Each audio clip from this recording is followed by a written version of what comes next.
way that I've been painting, so I have 2 spreads, has been very fast. I've been painting on the floor actually before, neck and shoulder paint. One more spread. I know I said I wanted to get this done, but then I realized that I have technically one more spread and then a page.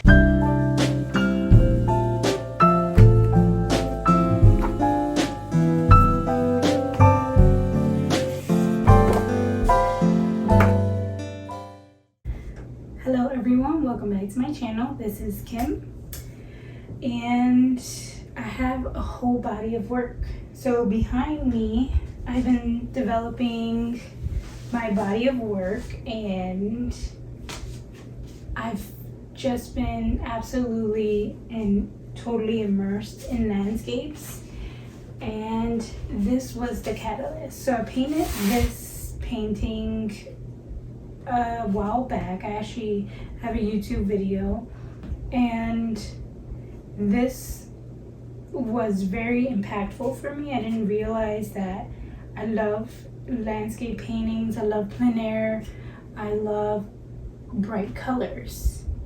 Landscapes, bright colors don't tend to happen realistically in plein air paintings, and I think that it took me a long time to get to this point of I can go plein air paint and use my site as a reference, but don't necessarily have to use the colors as a reference. And this particular location, I constantly revisit it, and it's only about 7 minutes from my house driving, so I became obsessed. And I did so many iterations. I don't know what came after that. Actually, the one that came after that is in the hallway. Then I did some oils.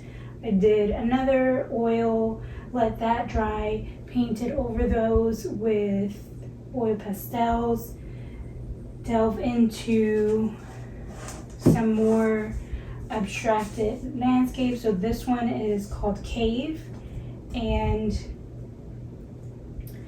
I just experimented with an image that I actually saw online and abstracted that.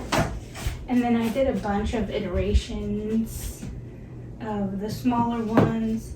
Anywho, long story short, this is where I've been living for the past maybe 2 to 3 months, I think. I actually put this still life painting in here because of the color inspiration, and this one is a more recent one. This is actually maybe the second to last one, because I actually just finished these yesterday or the day before. But this is the style of still life that I've been living in, and I know I did that still life painting a while back, and I kind of wish that I would have brought some of this style into that painting, but it's never too late. It still can be worked on. So another thing that I've admired a lot are these wooden panels. So these particular wooden panels I love, and gouache. So I have my 2 Stay Wet gouache palette, and these are from Chernobyls, I believe. And I love these. I take them wherever I go. I also take my art bag wherever I go, and I take my sketchbook wherever I go. So with all of that being said, the purpose of this video is, yes, to talk about my art, but also to finish these last 2 spreads. And I know that I can finish them in one video because the way that I've been painting, so I have 2 spreads, has been very fast. So here's the one that I just completed for a reel, and here's another one. So you can see where we're heading with this. And I'm super excited to finish this sketchbook. It would be my very first completed sketchbook. I started the sketchbook August 2022, and I think we're gonna finish it September 2023. So that's the hope for today's video. So let's see where we end up.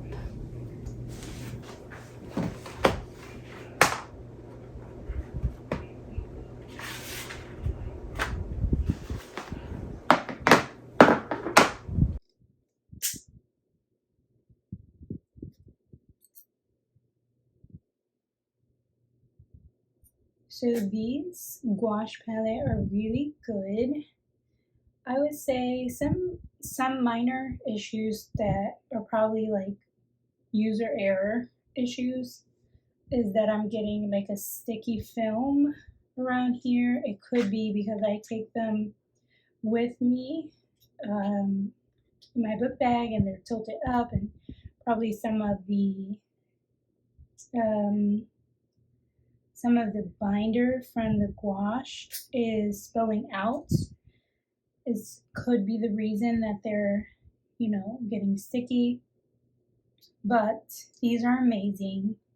I would say you definitely have to spray them before you close for the day and spray them again before you open, because it does get a little chunky and dry, but is not as hard to reconstitute and stir in a way that won't be super hard to work with. The paint that I have in here is the Holbein brand gouache. I have this collection, which is the spring collection. They have a fall, spring, winter, and summer collection. I got the spring collection. I love the pinks. I actually have 2 pots of pink and 2 pots of white. And then this is their standard collection. Same Holbein acrylic, or it's actually Holbein gouache. The only paints that are not with like pieces like this that fall off, you can just put it right back into the pot and stir it in and it will reconstitute.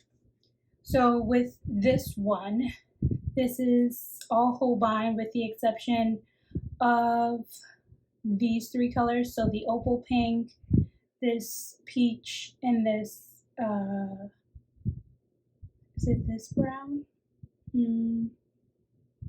I think it's actually these 3. So the peach, the peach, the opal, and this red sort of pinky color. So these 3, and I of course have 2 whites, and everything else is Holbein. And the reason why I added these are from Arteza. I added these because I had extra space, of course, and then I added the whites. So 2 whites and these 3. So I have my water sprayer, and I'm actually gonna stir some of this up while I talk. So if you haven't been, I'm going to close my book for a second so I don't ruin the page. Or actually, I'll just move it over. And I have my RCM Blick paint palette knife. This is the size 019. I love this size in particular. So I was already mixing some of these up, but I just want to make sure I spread them out. And I also kind of, probably after this painting, I'll clean up some of the edges because things are getting kind of mucky over here. And I like to keep my watercolor palette's handy. These are Daniel Smith watercolor. I love opal pink, and it's my most used color in all of my paintings. And this one is my neutral palette, and I love to use my pretty much like everything on this top row I use very often. So it's nice to mix, especially the buff titanium. I need to probably make space if I do switch up the palette one day. I'll probably make space for the buff titanium to live in here as the only watercolor because I use it so often. It's just so good. It's very gouache-like, surprisingly. You can even tell in the testing paper. All right, so let me stir this up, fast forward this video, and jump into it.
I've been painting on the floor actually before, neck and shoulder pain.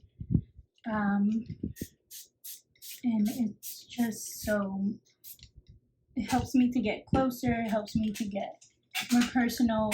When I paint in larger formats, I usually paint on my easel. I haven't tried painting on the floor with the canvas, but that might be something interesting that I could see myself doing. All right, so I delve in. Am I on the right sheet? Yes. I delve in straight with my buff titanium. Just thinking of mountains. I just have a huge connection to landscapes and nature, and in particular, like just seeing something that can change so often and feeling connected to that constant change. Like a lot of people can, physically see nature change, but for me, it symbolizes a lot more. I think landscapes, to me in particular, has symbolized the horizon to something new, also seeing what's in front of you and how in depth a landscape can be. You can see endlessly until the horizon meets the top of the trees, and then you can also zoom in. You can zoom into the grass and see creatures that live in the grass. There's such an in-depth universe with landscapes to me that I never realized how connected I have been, and also for me it's healing to go to the actual site and just have fun. Sometimes I just go to the site and take video or pictures and come back to that image later and just kind of capture the composition instead of getting it realistic. For a while, I was trying to get into realistic plein air painting, and it wasn't connecting with me, it wasn't resonating.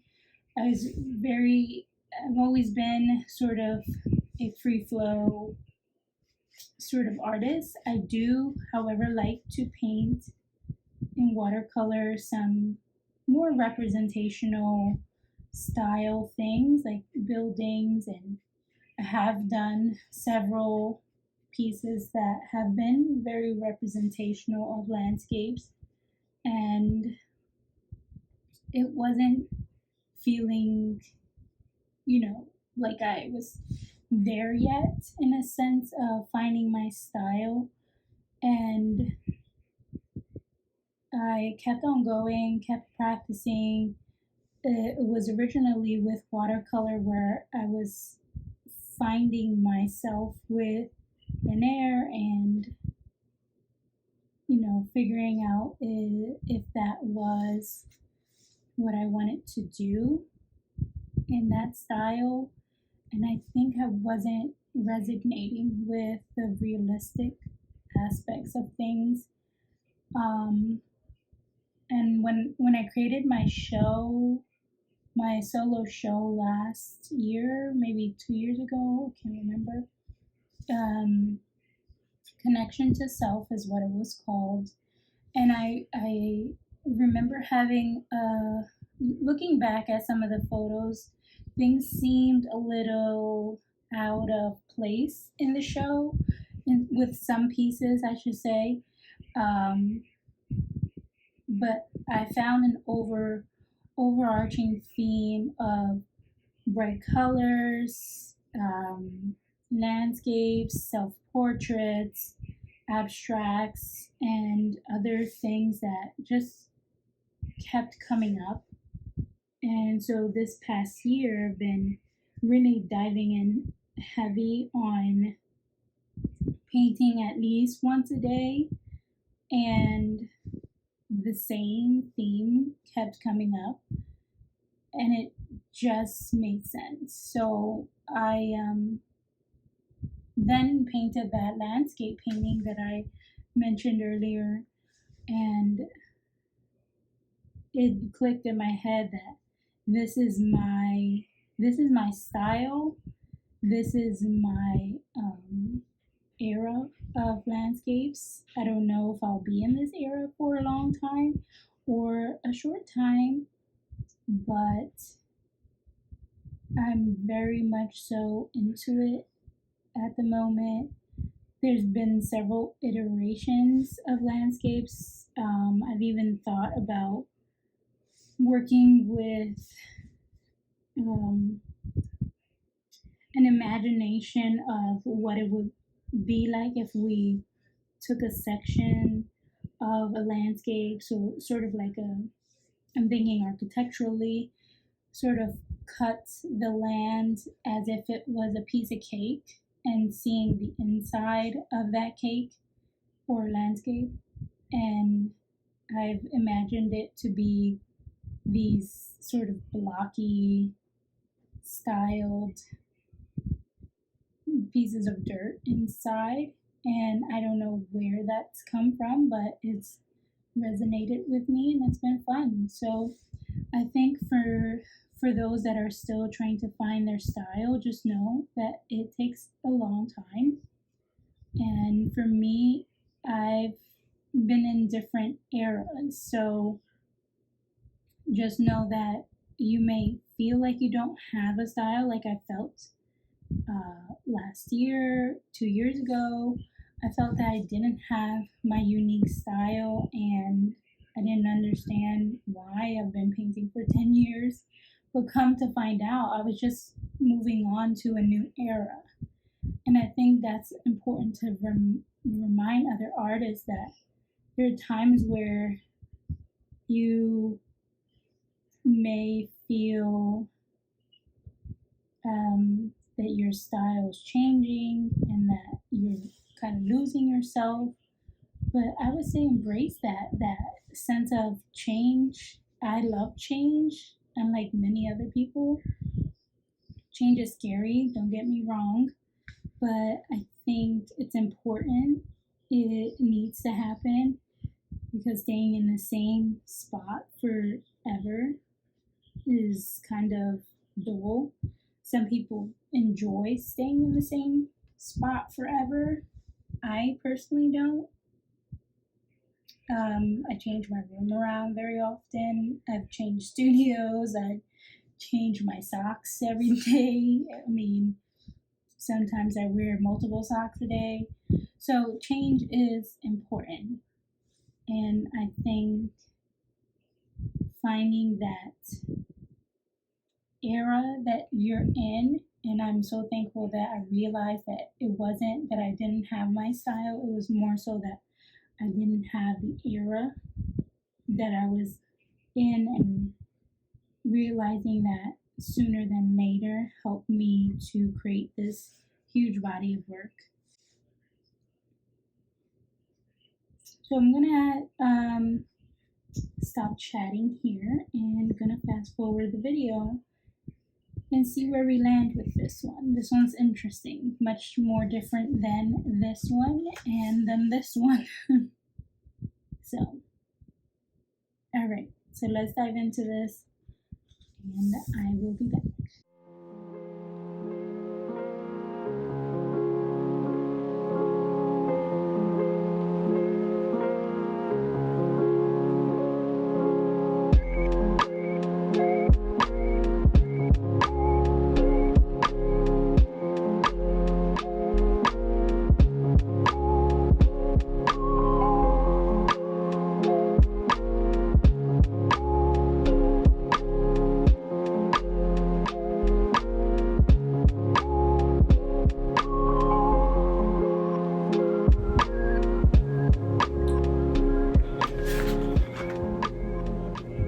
I try to reference my previous paintings. This one in particular, I love what I did. This one, I love what I did. I'll give you a sketchbook tour later. But I need to be careful because I'm at the end and there's a gutter here from the signatures of the book, and the paint is seeping through a bit, and I don't want to accidentally damage. Yeah, it's seeping through a bit. It's okay. It's part of the experience. All right, let's jump back into this.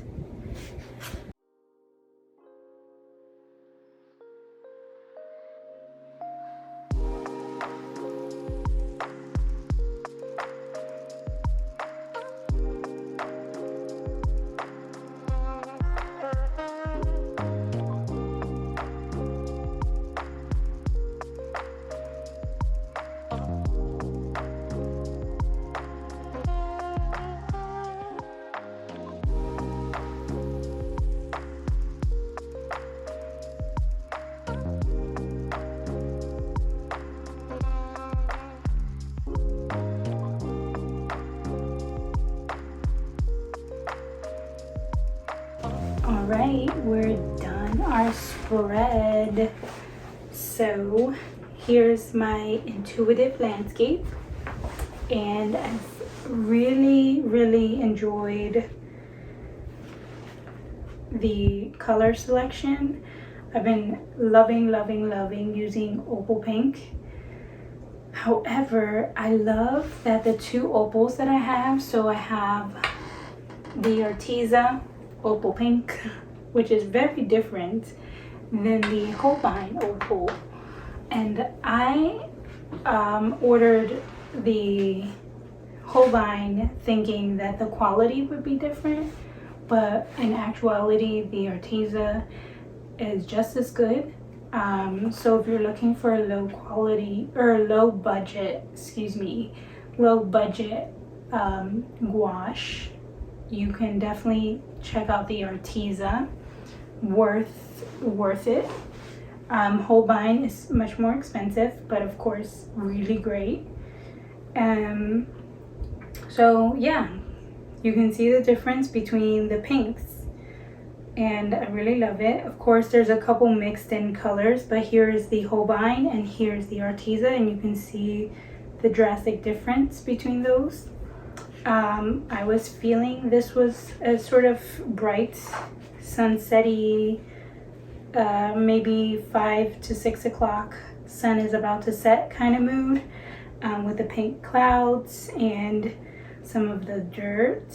I love this area, how it kind of looks like the underneath of the landscape and then how we kind of evolve on top. So that's what I was going for, and that's my spread. So thanks for watching this video. Hopefully we'll have a sketchbook tour soon, because I only have one more spread. I know I said I wanted to get this done, but then I realized that I have technically one more spread and then a page, and then here I'm probably going to do swatches. So I have 3 more pages, and then we'll get our first sketchbook tour. So thanks for watching, like and subscribe, and I'll see you in the next one.